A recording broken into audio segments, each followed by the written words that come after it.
Welcome to my board game QuickStart guide for Splendor. Splendor is a competitive game about buying gem mines and impressing noble figures from the Renaissance era. Here are the important components: development cards, gem tokens, and noble tiles. To set up, divide the development cards into 3 decks based on their level. Place the decks in a column and then reveal 4 cards for each level. Randomly select 1 noble tile per player in the game, +1, and place them at the top of the play area.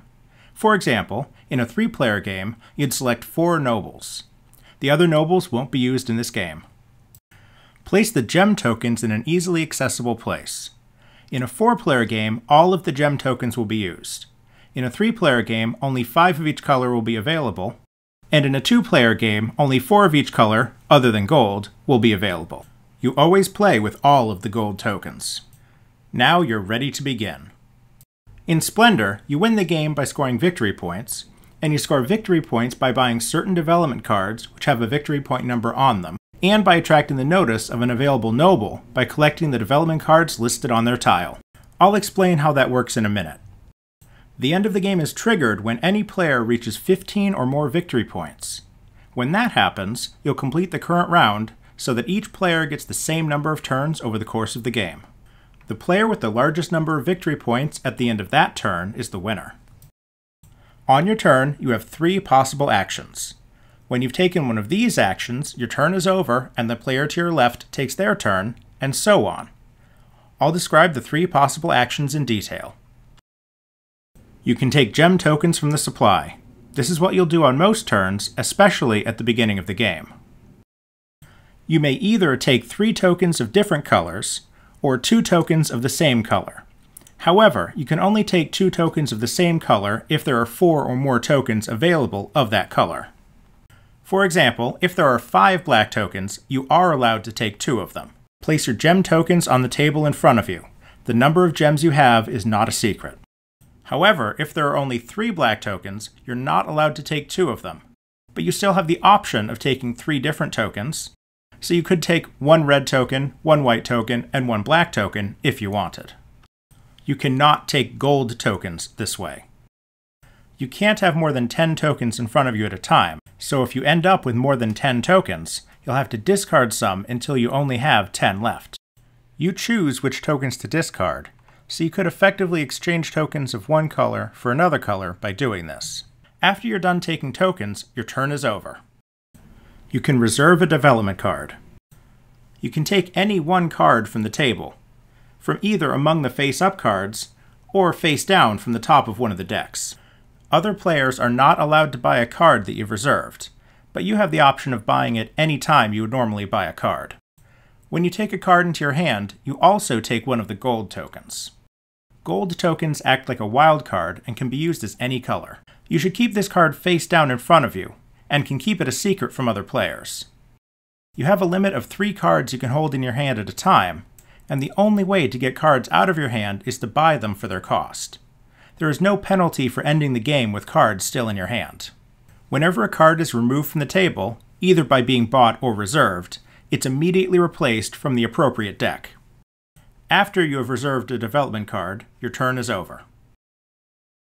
You can also buy any face-up development card, or any card you have in your hand, for the cost listed on the bottom of the card. For example, I could buy this card for 1 white token and 2 black tokens. You can only buy 1 card per turn, even if you could afford more than 1.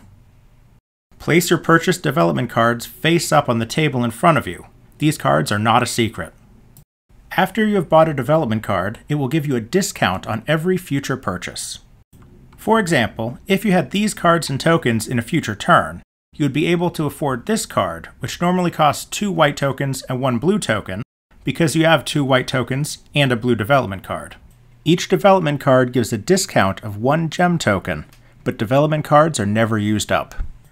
Toward the end of the game, you might find yourself buying cards entirely with the discount, and not using any tokens at all. For example, if you had these cards, you'd be able to afford a card that costs 2 blue tokens and 1 green token without spending any actual tokens. Some development cards have a numeral in the top corner.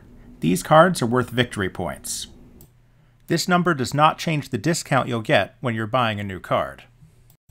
After you've bought a development card, your turn is over. If, at the end of your turn, you have the development cards listed on a noble tile, you can take that tile. For example, if you had these cards, you'd be able to claim this noble. Each noble is worth 3 victory points. The nobles are first come, first serve, so you can't claim a noble that somebody else has claimed. You also can't claim more than one noble in a turn, so if you somehow qualify for more than one, you'll have to choose which one you'll claim this turn, and will be able to claim the other one next turn as long as nobody else has claimed it before you. For example, if you bought this card, you'd qualify for both of these nobles. You have to choose one of them, and if nobody else has claimed the other noble by your next turn, you automatically pick it up. Claiming a noble is automatic and doesn't take an action.